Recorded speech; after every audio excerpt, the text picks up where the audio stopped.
We thank the Prime Minister. We now call on Leader of Opposition.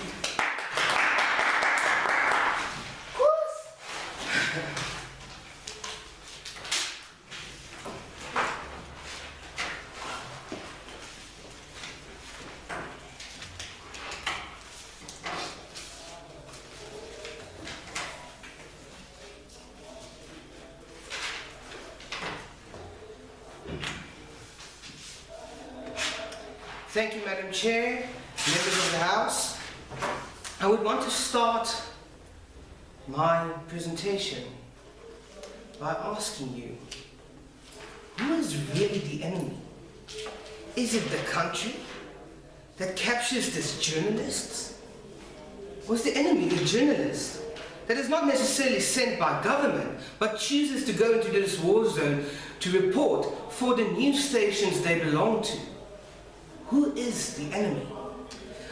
In this argument, or in this motion, we will argue 4 main points. Our first point will be why use military force. Our second point is who is really the enemy.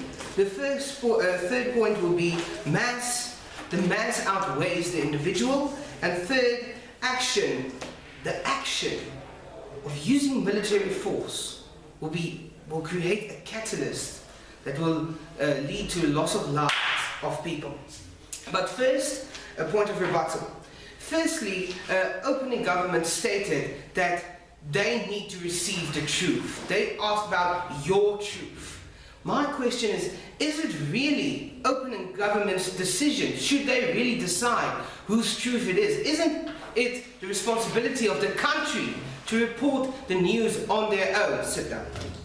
Okay, first, we should remember that journalists are not part of the government because journalists are free press, they are not part of the government, they report on government. So journalists decide, and news stations decide when to go to war zones. The news stations send their people, not government. So that's important to realize. The third point is, my third point of rebuttal is that we are saying that journalists are objective, but not always. How can we say that journalists are objective all the time? If you're from a Western country and you already view other countries, Eastern countries, as trying to kill people or raging war or have weapons of mass destruction, are you really that objective?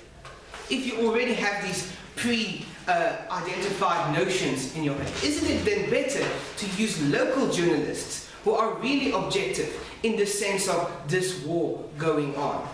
And then my third point of rebuttal is that yes, people go to war, journalists go to war and report on war, and it's important to know the truth. Not necessarily the truth of Western people. We can hear the truth from people from their own country. But no, I already made that one, sorry. So anyway, why should we use Western journalists? Why can't we just use local journalists? And if we decide to save the journalists that were captured out of their own choice because they went, not because government sent them to report on the stories, why should Western countries feel the power to free these people? Why can't we use countries like South Africa or African nations? Now, my first point I want to make is why use military force?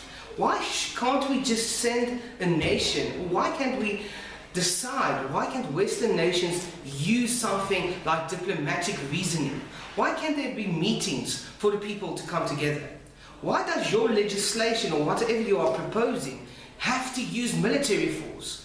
Wouldn't it be easier to just talk to the government of the opposing country and ask them, one of our journalists were captured. Is there some way you can help? On a point, sir. Sit down. Now, government also fails to create legislation, Western government as well. Do not create legislation on how journalists should behave when they go to another Eastern country. So this journalist goes and they follow their own head, going into areas where they are not necessarily allowed. And sit down. The military force will also lead to a loss of money, loss of resources, loss of lives, and that's for one person. Where if we have a meeting with the government and say, we have this journalist that were captured, is there some way we can help that will not necessarily lead to war?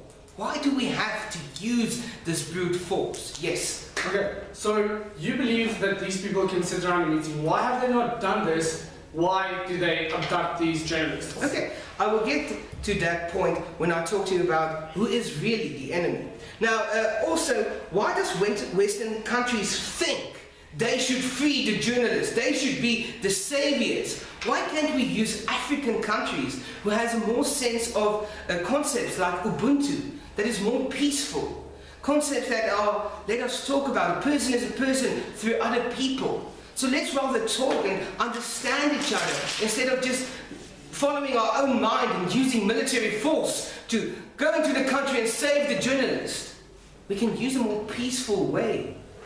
And then, if that peaceful way does not work, then we can think of other ways, not necessarily military force. Now my second point I'm trying to make is, who is really the enemy? Now I have told you that mostly when we look at news stations, we have BBC, we have news stations like CNN, all Western countries that report on wars in other countries. It's not necessarily a place to report on these countries. And then sometimes these journalists go into this war with preconceived notions. And then they tell a one-sided story. I have never seen a journalist go to Al-Qaeda and ask them, why are you doing this war? Why do you feel the need to kill people? Isn't there another way? So it's always the side from the government or the side of the Western nation. We never hear the side of the country who abducted this journalist. Also, the journalists tend to sensationalize information. So they find all this information and sensationalize it to take up their printing, their selling, to sell more newspapers. And journalists also do not necessarily respect the laws of the country, going into areas they are not allowed to, and then being captured. Journalists know why. They go into this war and find information that is not necessarily their story to tell.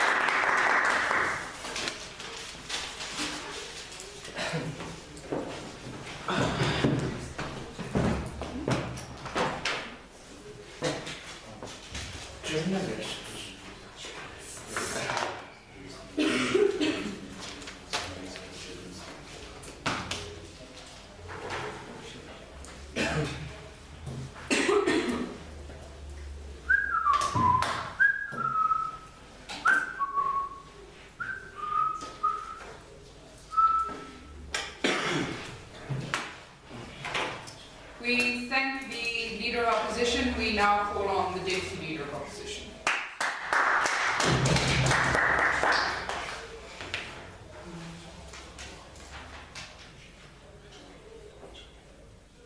Now, opening opposition, the leader of opening opposition lived in this dream world that everyone is nice with butterflies and rainbows and we can speak to them. But the thing is, these journalists go into a war to get a story.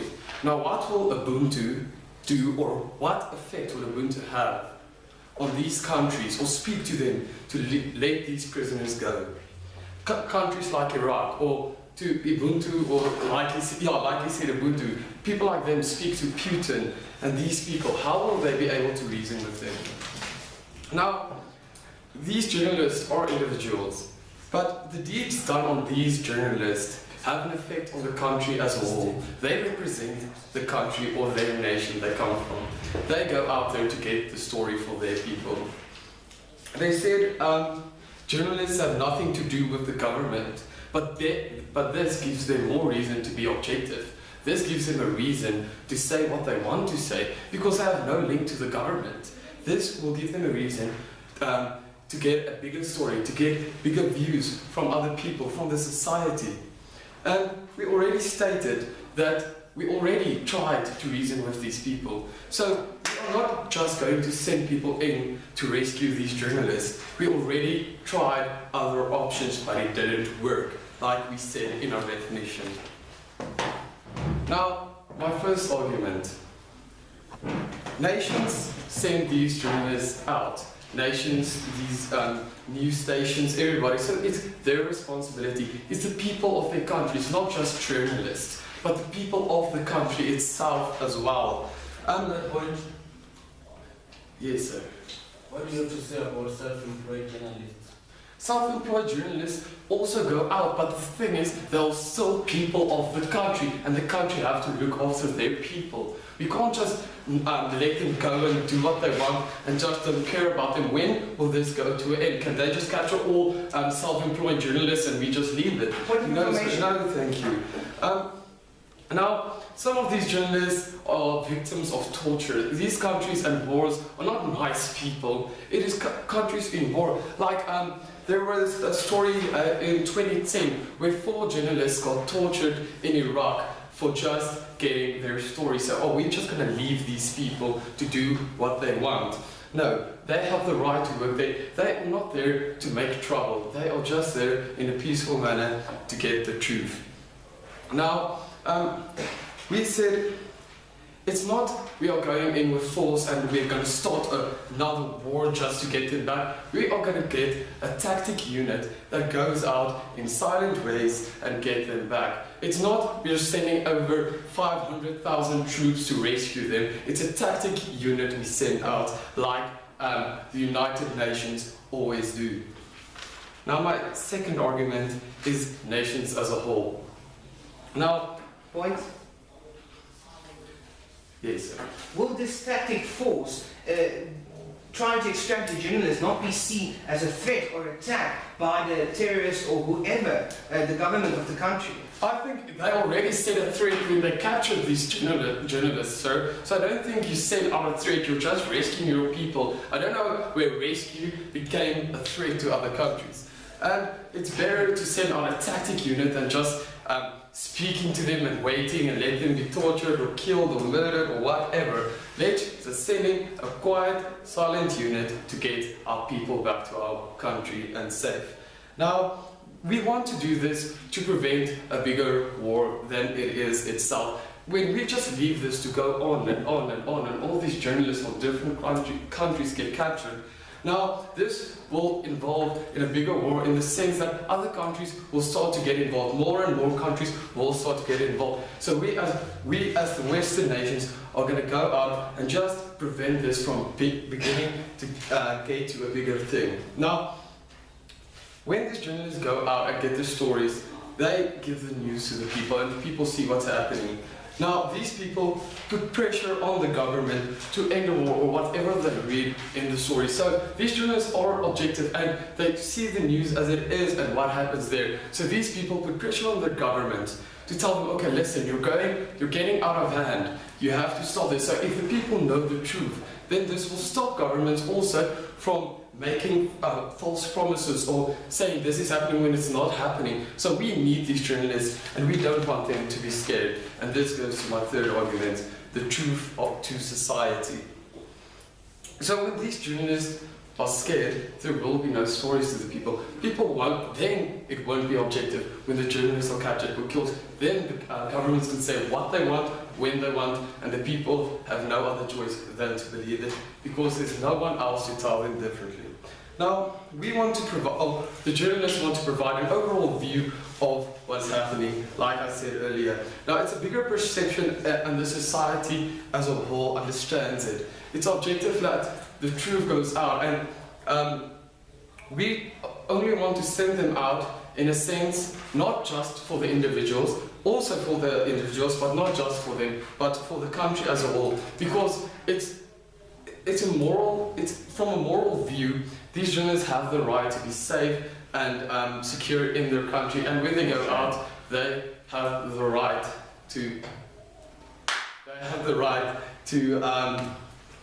write their story and also not be put pressure on from other countries. So when this happens, we only want to send out these We only want to send out these tactical units to save them. So this rainbows and butterflies going around of just reasoning with all these different countries in war is not going to happen. This is why there is a need to send some force out to get them back, because to speak to these countries and reason with them is not an option if they don't want to reason back.